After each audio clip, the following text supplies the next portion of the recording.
Assalamualaikum warahmatullahi wabarakatuh. Perkenalkan, nama saya Miftahul Jannah dengan standbook B121211050. Di sini saya akan menjelaskan tentang review jurnal mengenai analisis pengaruh beberapa sektor PDRB terhadap indeks kualitas lingkungan hidup di Indonesia, di mana saya mereview jurnal berdasarkan metodologi ekonometrika. Metodologi ekonometrika di sini terbagi atas 8 langkah, yaitu pernyataan suatu teori, yang kedua spesifikasi model matematika dari teori, yang ketiga spesifikasi model ekonometrika dari teori, yang keempat penghimpun data, yang kelima estimasi parameter model ekonometrika, yang keenam pengujian hipotesis, yang ketujuh peramalan atau prediksi, yang kedelapan penggunaan model untuk pengendalian kebijakan. Baik, langkah pertama di sini yaitu pernyataan suatu teori.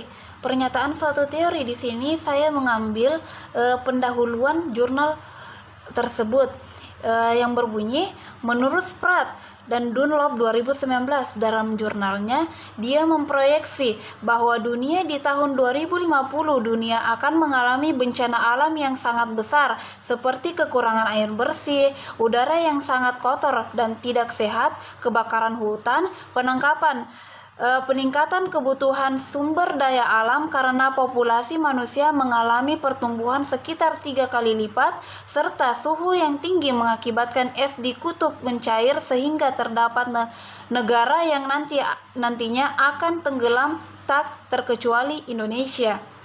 Langkah kedua yaitu spesifikasi model matematika dari teori. Namun jurnal ini tidak memasukkan model matematika dari teori, tetapi dia memasukkan model ekonometrika dari teori, sehingga sesuai dengan langkah metodologi ekonometrika yang ketiga, yaitu spesifikasi model ekonometrika dari teori.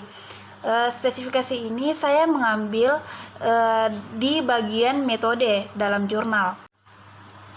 Langkah keempat yaitu penghimpun data. Penghimpun data di sini saya mengambil di bagian metode dalam jurnal, yaitu berbunyi, metode estimasi model regresi data panel dapat dilakukan melalui 3 pendekatan menurut N. Gujarati 2012, antara lain yaitu Common Effect, Cascade Effect Model, dan Random Effect Model.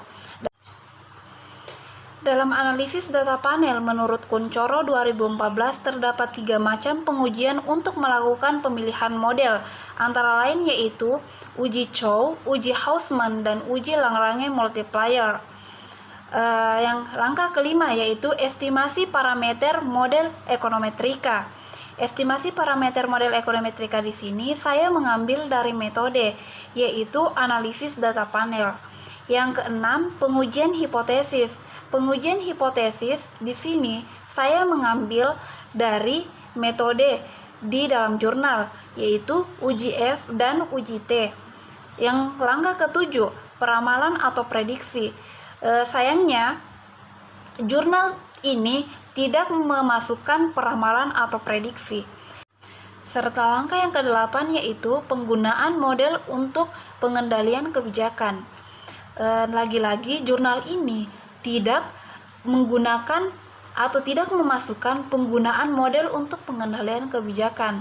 Maka dapat saya simpulkan bahwasanya artikel ini belum sesuai dengan metodologi ekonometrika karena tidak adanya spesifikasi model matematika, teori peramalan atau prediksi, serta penggunaan model untuk pengendalian kebijakan.